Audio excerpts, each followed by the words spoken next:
perwujudan nilai-nilai Pancasila dalam berbagai kehidupan.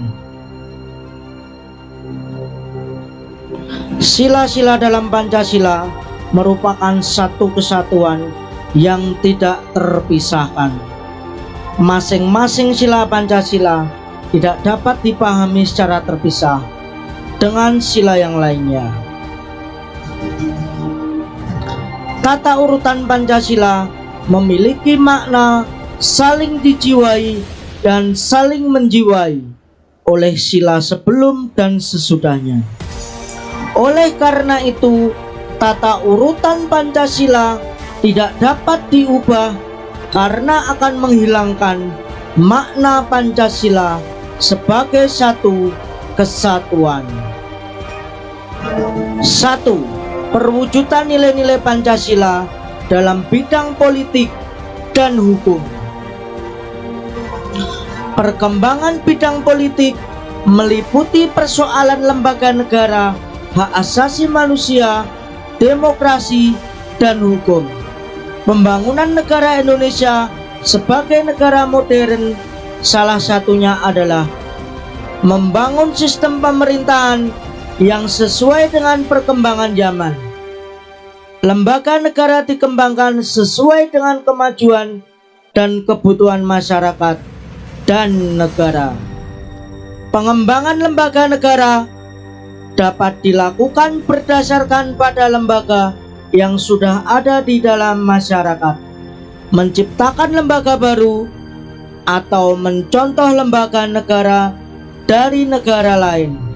Adapun lembaga negara baru sesuai dengan amandemen Undang-Undang Dasar Negara Republik Indonesia tahun 1945 adalah DPD, MK, dan KY. Lembaga baru ini haruslah sesuai dengan sistem pemerintahan yang berdasarkan nilai-nilai Pancasila.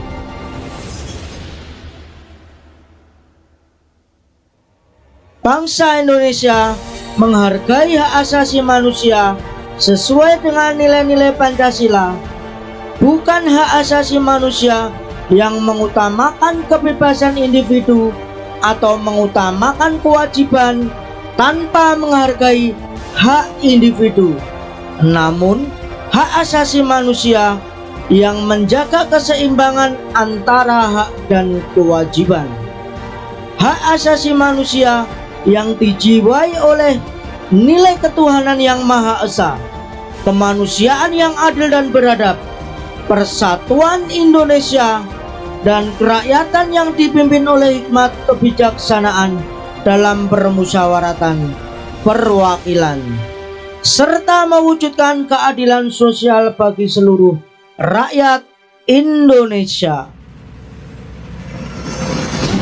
Demokrasi yang negara kita kembangkan adalah demokrasi Pancasila, suatu sistem demokrasi yang tumbuh dari tradisi nilai-nilai budaya bangsa.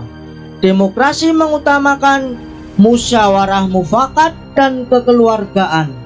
Demokrasi yang tidak berdasarkan dominasi mayoritas maupun tirani minoritas. Sistem yang mengutamakan kekeluargaan, bukan sistem oposisi yang saling menjatuhkan serta mengutamakan kepentingan individu dan golongan. Sistem pemilihan umum dalam demokrasi merupakan salah satu contoh perwujudan yang demokratis yang dikembangkan di Indonesia.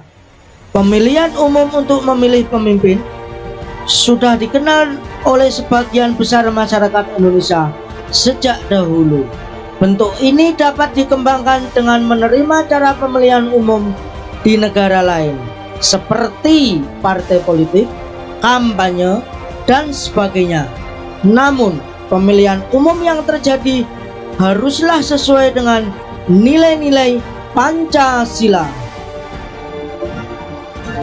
Pembangunan dalam bidang hukum diarahkan pada terciptanya sistem hukum nasional yang berdasarkan Pancasila.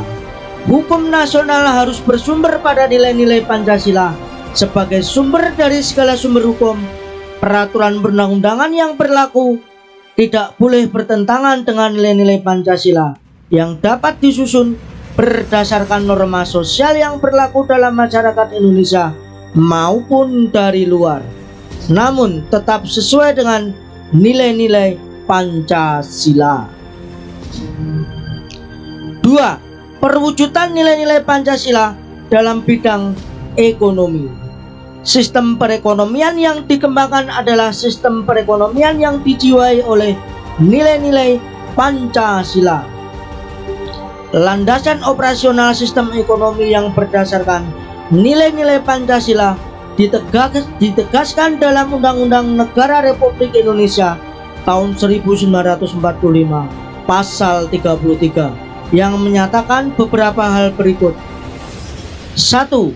Perekonomian disusun sebagai usaha bersama berdasar atas kekeluargaan. 2. Cabang-cabang produksi yang penting bagi negara dan menguasai hajat hidup orang banyak dikuasai oleh negara.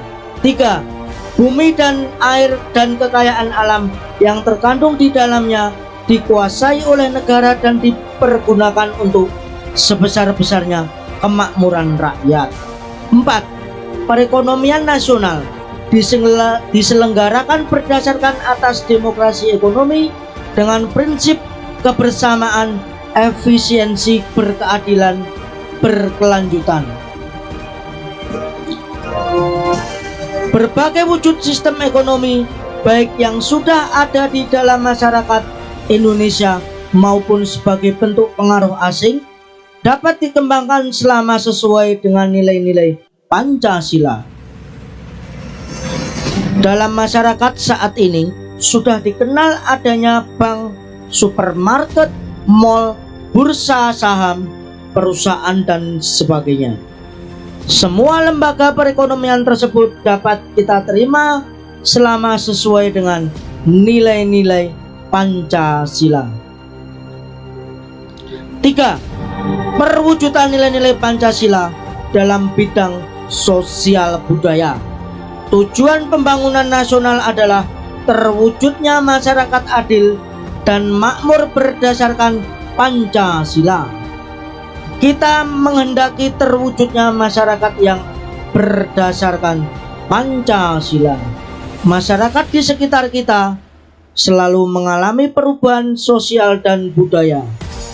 Agar perubahan tersebut tetap terarah pada terwujudnya masyarakat berdasarkan Pancasila, sistem nilai sosial dan budaya dalam masyarakat dikembangkan sesuai dengan nilai-nilai Pancasila. Sistem nilai sosial yang ada di dalam masyarakat Indonesia terus dikembangkan agar lebih maju dan modern. Oleh karena itu, proses modernisasi perlu terus dikembangkan.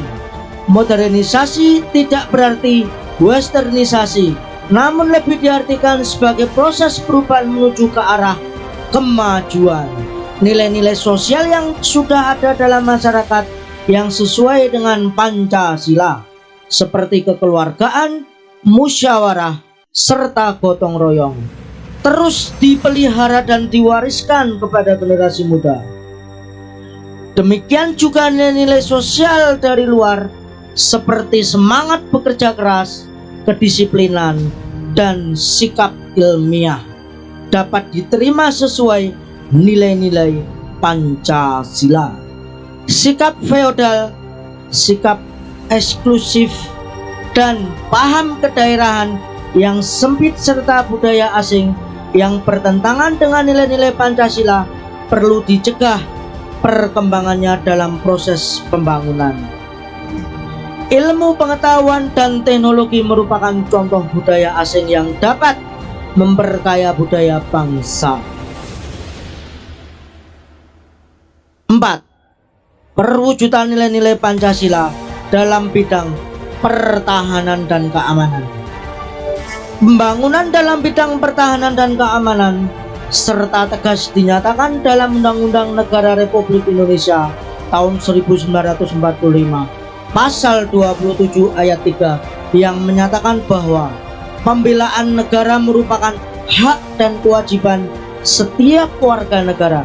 Demikian juga pasal 30 ayat 1 Undang-Undang Dasar Negara Republik Indonesia tahun 1945 menyatakan bahwa setiap warga negara berhak dan wajib ikut serta dalam usaha pertahanan dan keamanan negara.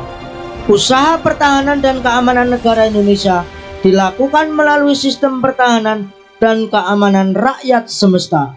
Dengan demikian, kedua pasal ini menegaskan perlunya partisipasi seluruh rakyat dalam upaya bela negara serta usaha mempertahankan dan keamanan negara.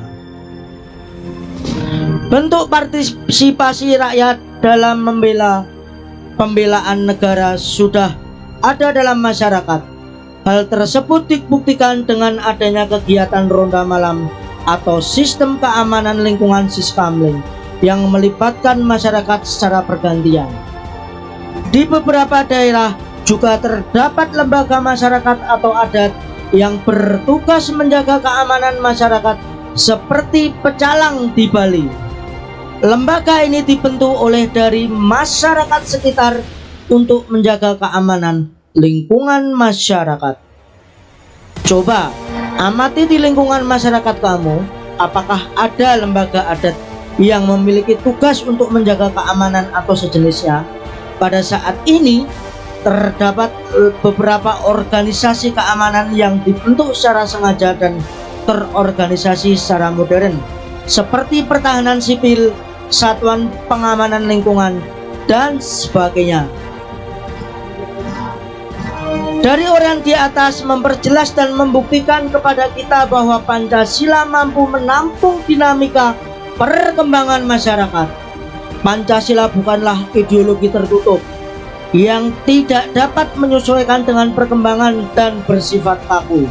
Keterbukaan Pancasila sebagai ideologi merupakan salah satu contoh keunggulan Pancasila sehingga tetap dipertahankan oleh bangsa Indonesia. Tugas kita sebagai generasi muda adalah tetap mempertahankan Pancasila sebagai dasar negara dan ideologi nasional. Upaya mempertahankan Pancasila tidak hanya dengan tetap menjadikannya sebagai dasar negara dan tidak mengubahnya, tetapi yang paling utama adalah dengan menghayati dan mengamalkan nilai-nilai Pancasila dalam kehidupan sehari-hari. Demikian pelajaran hari ini, semoga bermanfaat. Untuk tugas selanjutnya silahkan kalian kerjakan aktivitas 3. Sebutkan 3 hal yang sudah kalian lakukan sebagai perwujudan Pancasila di bidang pendidikan. Contohnya, misalnya kalian belajar dengan sungguh-sungguh dan sebagainya. Terima kasih. Jangan lupa klik tombol subscribe dan nyalakan tombol loncengnya dan like dan share ke teman-teman lainnya supaya bermanfaat. Terima kasih. Ada kurang lebihnya saya mohon maaf. Saya akhiri. Assalamualaikum warahmatullahi wabarakatuh. Salam Indonesia.